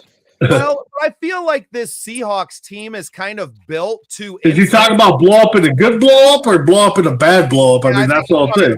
I think he's talking blue screen of death, Sam. But I feel like this Seahawks team is built to kind of like insulate the quarterback from that happening. They have some creative ways, and especially with the way that they were using JSN in their last game. I mean, putting him in the backfield, but then finding ways to get him the ball. For that, now you put a lot of shit on tape for this Patriots team to have 2 weeks to prepare for some of that stuff. But it'll be, I mean, if Darnold is serviceable, I think they win. They're going to run the ball. They got to run the ball. K9. Well, and the one thing I noticed or I've seen and heard that the team's talked about is the defense is there to back up the offense. The offense makes a play, the defense knows they have to pick it up. And vice versa. If the defensive makes a mistake, then the offense knows they got to take control and get that back. So, I mean, they're all in it. They're all drinking the same Seattle juice over there, going to the same fish markets and stuff like that. So they're all on it. Right this week that Kubiak, is he already hired as a head coach? Yep. Kirk Kubiak is hired. I want to say the Raiders. I think he went to. Yeah, so I mean that's kind of crazy to accept the job before you've left the other one and to kind of know you're coaching in your last game. That's kind of interesting. Nice. Hey, Dre, we appreciate having you, man. Always a pleasure. Appreciate your takes, man. I hope you tune in every Tuesday with us. We're gonna get a nice little Big B's Vikings history. We're going to dive into the archives with you, man, and it's going to be a great time. So thanks for tuning in. Appreciate you. Have a good night, brother. God bless you as well. Hey, how did the Browns Pro Bowl quarterback do in the big game? I'd like to. They don't do the stats for that, but I thought he tried to throw the chase and bounced off his hands for a pick or something like that. But Winfield Jr., that's a guy I wish the Vikings would have tried to get drafted. Yeah. Facts. Yeah, it's gonna be an interesting thing. So everybody picking the Seahawks here. Just if the Seahawks, I think they look dominant, man. They just look dominant. I mean, we obviously watched them in the season, shut out the Vikings in that game. You know, they didn't look like world beaters in that game necessarily. I think the Vikings defense really showed up against them, but they still put up 28 points, right? Like they still had to put up a bunch of points on a Vikings defense that didn't give up a lot of points during the season, even not being, a playoff team, although just kind of being on the outside of that. Watching them beat up on the 49ers was an eye opener to me, where I was like, damn, that team could win a Super Bowl, right? Yeah. Because I think that opened up a lot of eyes for a lot of people. Well, because it was a game that could have decided a lot of stuff, right? Like it was still, that was kind of a playoff game at the end of the season, and to come out and do what they did to them was like, okay, this team's for real, and they're believing. And I think there's a lot to be said, and maybe Cody, you can speak to this from the player coach perspective, that when you're rolling with confidence and there's not a lot of question marks in your head, that you play differently as a unit, and to come out in their first play in the playoffs this year was a freaking 90-some yard touchdown return, right? Like first time you touch a ball, you're feeling like, the football gods are smiling down on you at that point. Yeah. I mean, when you're feeling it and things are just rolling, and you get that confidence, you get that momentum, it honestly feels like you're just on cloud nine. Everything seems to work out in your favor, especially with that kick return. But it's a whole different type of feeling when you start to believe. At the beginning of the season, everyone's got their, we're going to the Super Bowl. And then as the season goes on, you're like, oh, shit, I'm like, this might be a thing. And then you get through the playoffs and you're like, damn, like, we're untouchable. Like someone asked me how I'm feeling, I'm like unstoppable. That's the type of feeling that you get.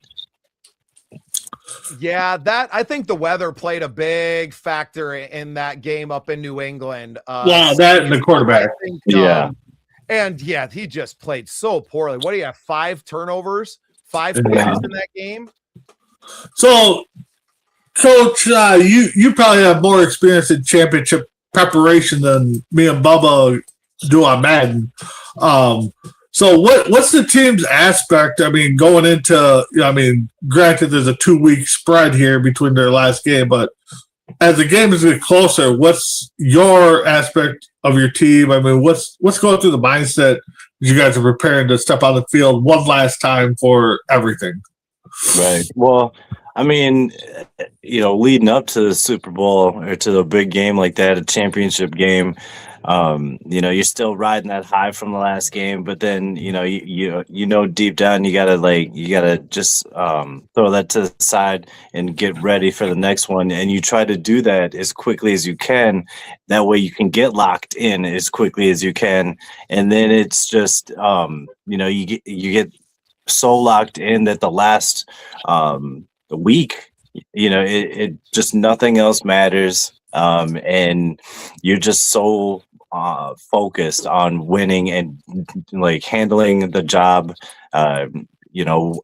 playing for your family, because your team is your family. So, everything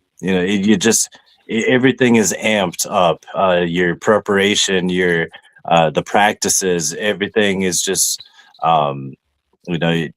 you want to go out and, ball out for your team one more time and make sure that you come out on top. So everything is just kicked up a notch. Well, and this is such a different game. Sorry to cut you off there. No, go ahead. Super Bowl is such a spectacle and really unlike any other game. The media attention and all of that. Now, I know it's hard to say because we've never been there, although bucket list, I think as a trio, I would love to go and experience all of that with you guys. And regardless of who's playing, I think it would be wonderful to experience.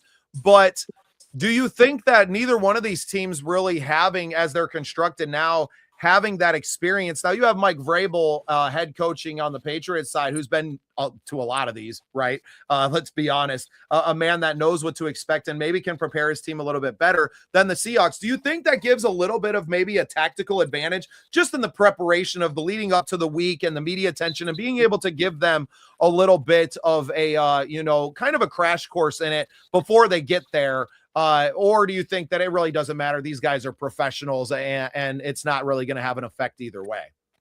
It definitely plays a big part into it. You've been there, especially Mike Vrabel, just being to so many Super Bowls, you know what to expect. You know how it's laid out, how it's planned out, media day and all that stuff.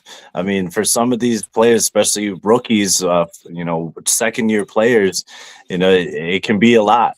It can be a lot, and it's just being a guy that's been there. You can kind of prepare your players like, hey, this is how it's going to go down the day 1, 2, and 3, and just lead them into it instead of going in blind and kind of, kind of shell shocked, Yeah, I think both teams are gonna lead on a lot of veteran people that have been to the game, even maybe you didn't win it, but they're going to reach out to, Seattle's probably going to reach out to some of their former players to come in and talk to the team. Of course, the Patriots got on that experience. Vrabel is on the verge of being the first coach to win the Super Bowl as a player and a coach with the same team, That's pretty crazy. That's tough. Yeah. That's tough right there. I think we can. I think there's a lot more that has to happen besides the similarities of them being in the same uniform and winning for the same team that Drake May does. We can pump the brakes on the Tom Brady comparisons. Maybe if he wins 2, we can start to kind of go there. And I don't like the comparisons to a young person a couple years into it. Man. I mean, Brady was a 5th round guy. Drake May was still a 1st round quarterback. There's higher expectations that come around with that anyway. And the thing is the what ifs play. What if Drew Bledsoe doesn't get hurt? Do we know who Brady is? I mean, we're talking a whole different history. So. Yeah. Yeah, man. Wow, man. It's going to Super be a Bowl great MVP game. prediction. So, Coach, B, are you doing a Super Bowl party? I know you had mentioned your buddy was maybe doing some stuff. I don't know if we're going to do a watch along. I don't know. I haven't heard nothing lately. 6th round pick. But we'll see. I mean, if there's a podcast that wants to do a party and needs some people to talk about it, I'm all in. So I know I work until 2, so I'll get home, grab something to eat, get ready to sit down and watch the game. But Cody mentioned Super Bowl MVP predictions. I think the favorite is Sam Darnold to win it.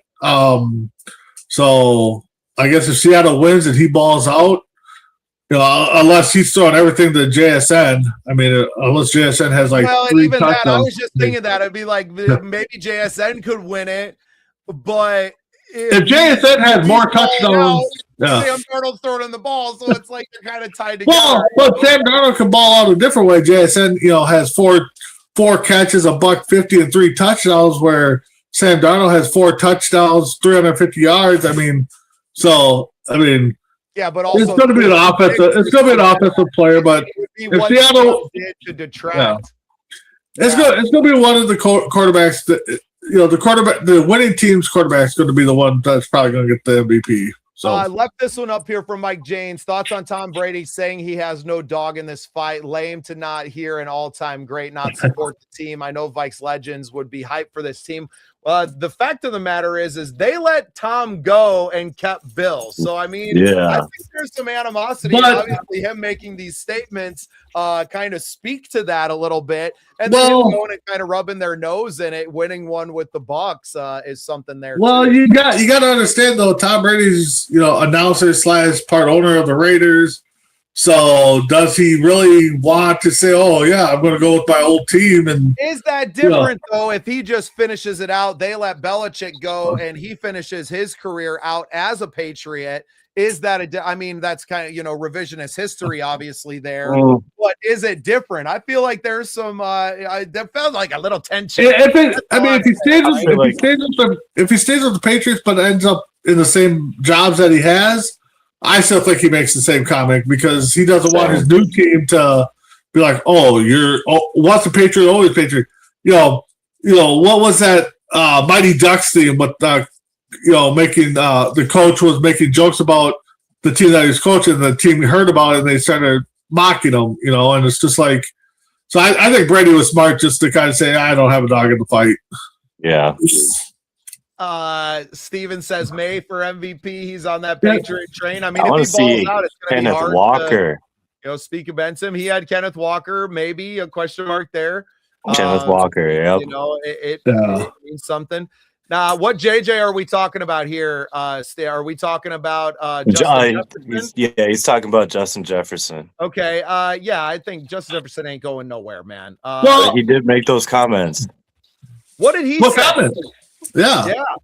And Steve, you can help me out, but I'm pretty sure he just the whole we could have kept Sam Darnold's like a Super Bowl caliber quarterback, something like that, and so now everyone's freaking out.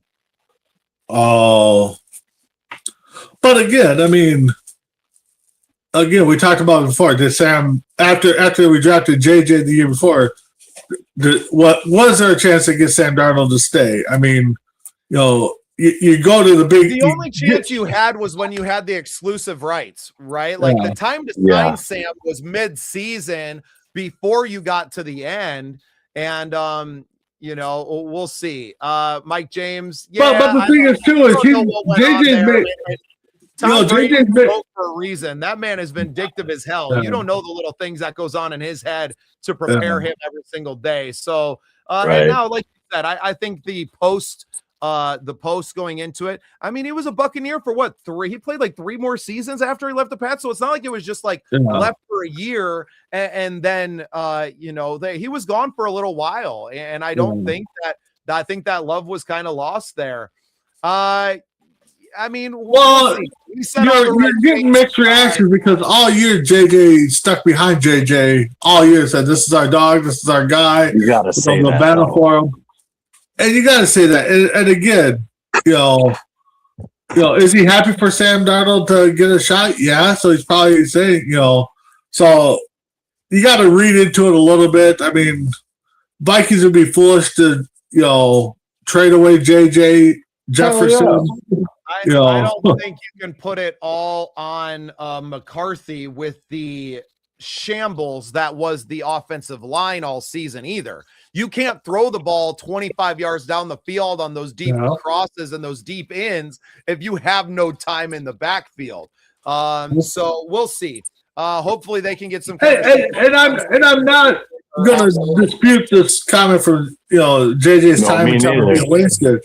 I mean, yes, it is being wasted per se, but again, only 2 teams can play for the title. Only 1 team can win it, and it takes 52 guys or 56, whatever the roster is, to get you there. So, how many yards did he have in the year with Darnold? How many yards did Jefferson have in 2024? Let's see here. Compare. So let's see here. So 2024, 1533. So he was 500 yards less. With JJ, he was about 20 catches less with JJ and the quarterback crew this year. And he definitely, his touchdowns are way down. So, and that's what it's all about. But this was his lowest average per. JJ McCarthy didn't play quarterback in 6 games this year, right? So there's a lot of extenuating circumstances there. They didn't play 17 games together. You can't put it all on JJ McCarthy in that thing. Mike James, I agree with you as well. I mean, honestly, it's not like his year was total shit. He still had over 1,000 yards. He could have caught some more balls and helped his numbers too, right? There was a couple bombs that changed the thing. 500 yards over the course of a 17-game season. Quick math on that. You're talking like 30 yards extra per game that he didn't get. That's one catch.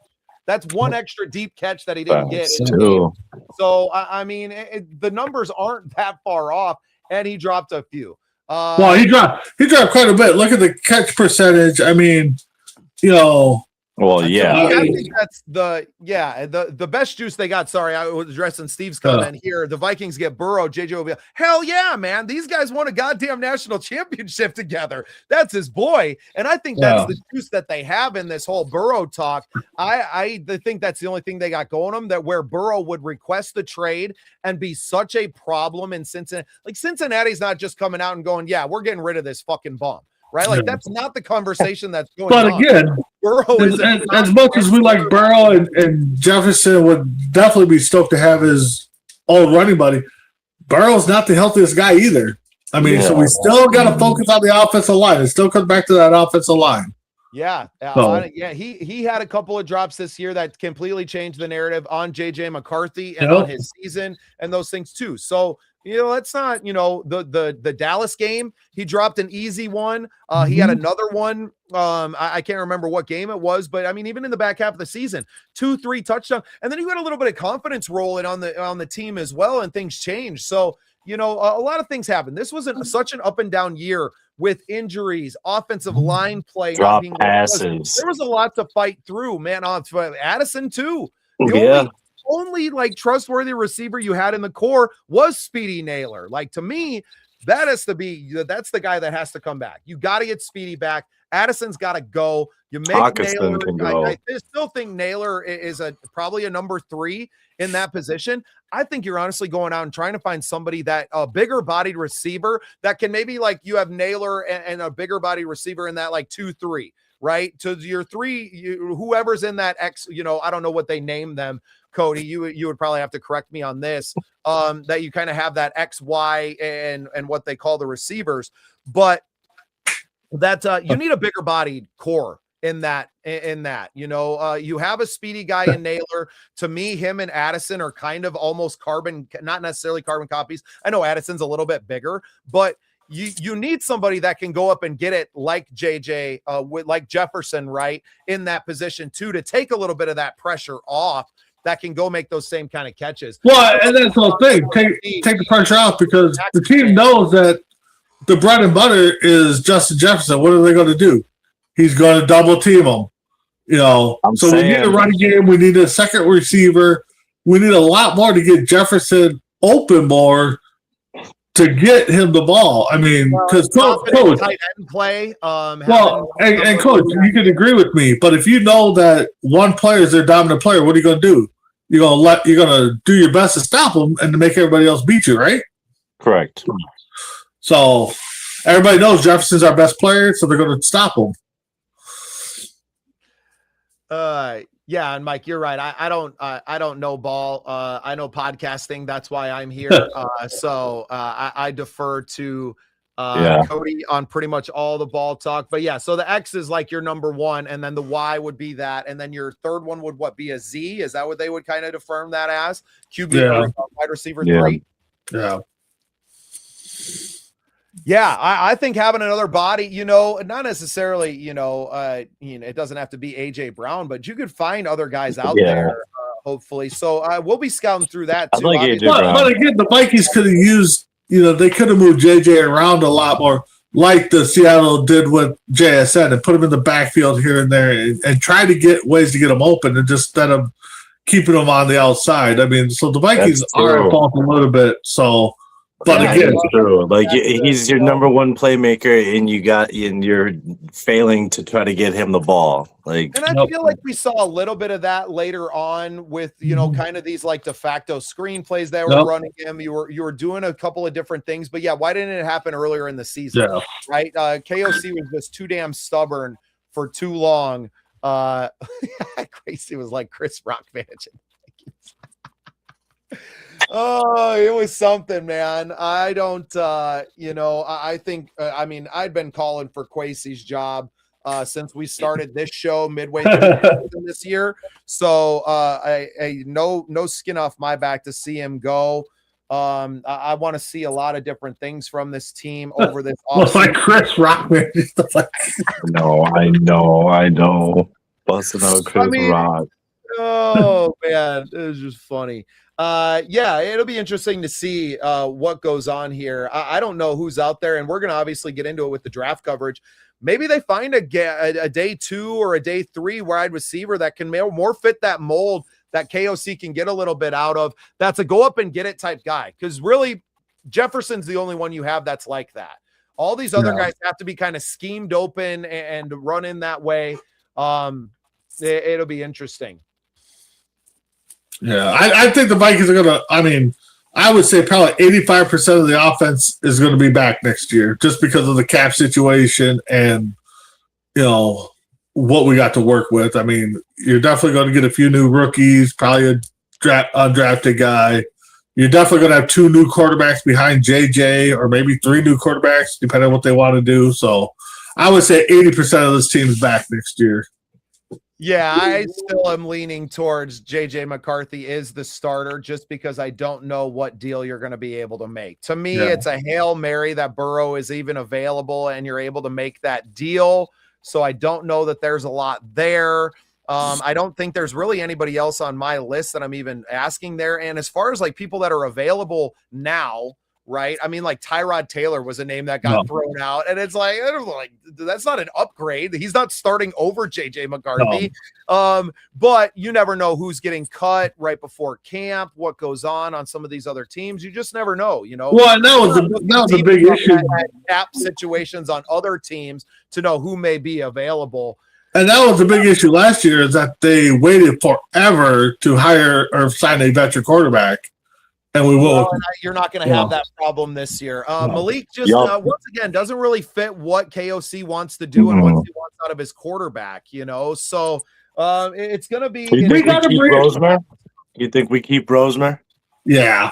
It's a decent story. He can run the practice squad. I think he's serviceable in that. The Vikings have to get somebody that's been around for a while that's not too much of a threat to JJ's job and that will be willing to teach JJ the NFL game.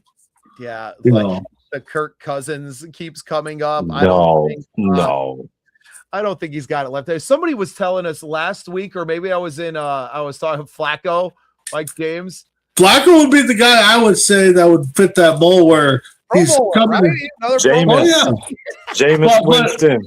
But the thing is he comes in, he knows the game, he's been around for a while, he's not going to threaten JJ's job. Jameis Winston's an interesting name there. He's got the arm strength that KOC likes. I don't know if he kind of does fit that mold of the scrap heap guys that KOC has had success with, right? I wouldn't mind Baker Mayfield.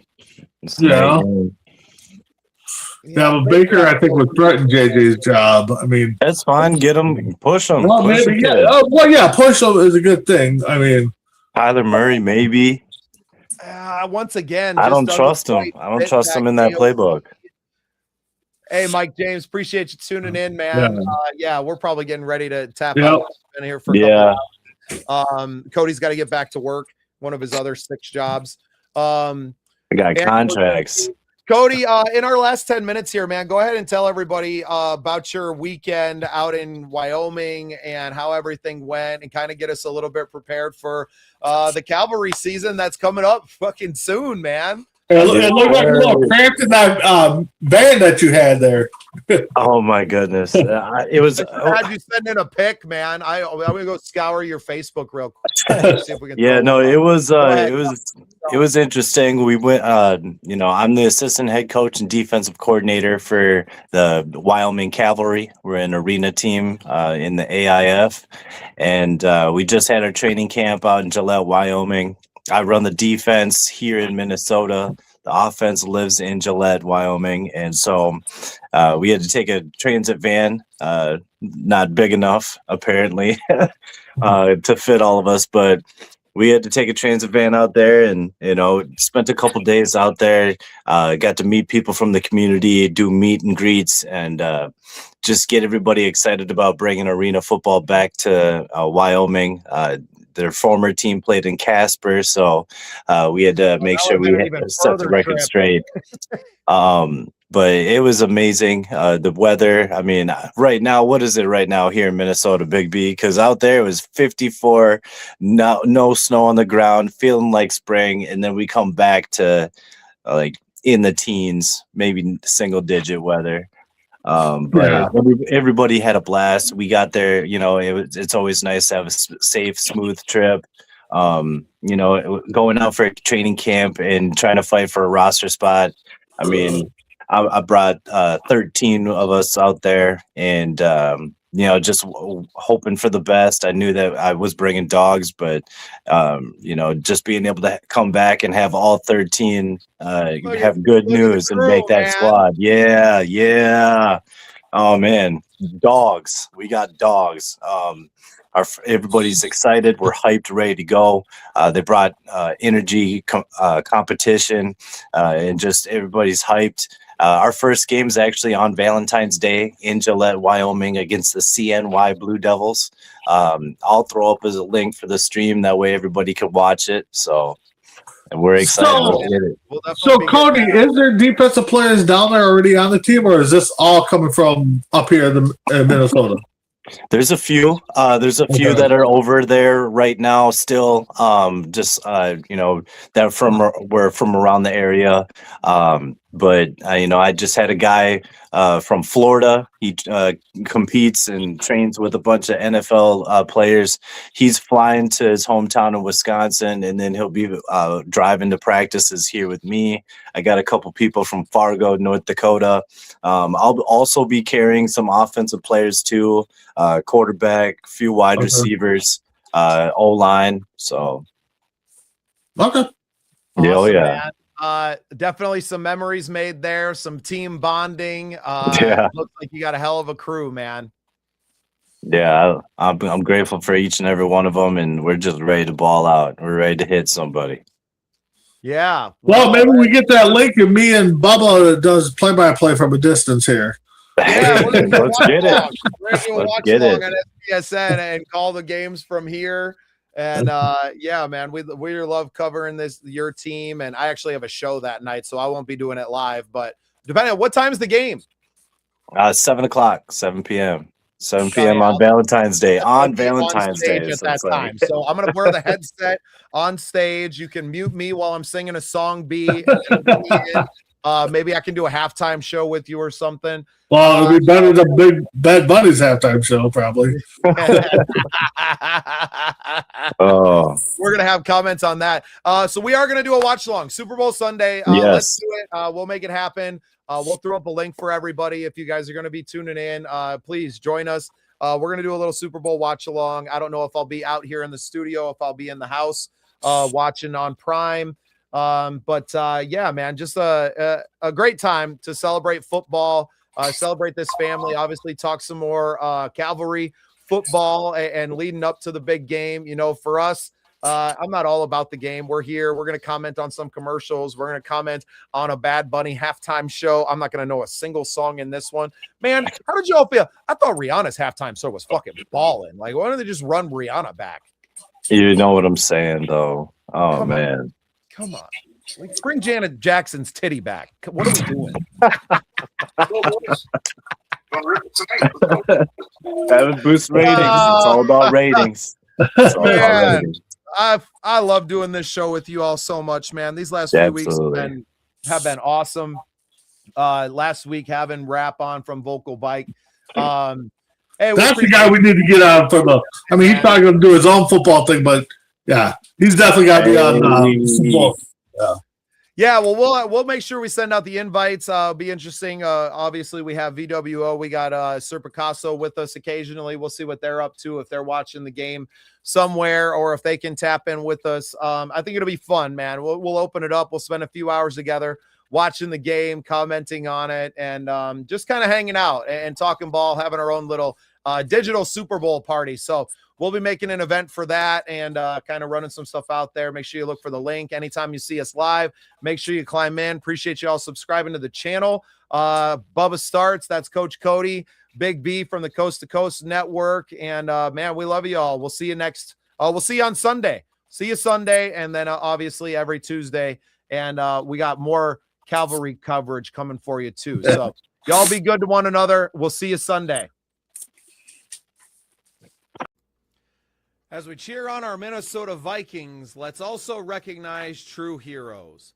Pillars of Valor Coffee isn't just about exceptional taste. It's a veteran-owned company with a powerful mission. With every purchase, you're directly contributing to programs that empower and support veterans and first responders. Imagine starting your day with a rich, bold coffee that also fuels a vital cause. Pillars of Valor Coffee is dedicated to making a tangible impact, honoring those who've served our nation and communities. Join them in their mission. Visit pillarsofvalor.com to learn more and get your bag today. Pillars of Valor Coffee. Great coffee, greater purpose.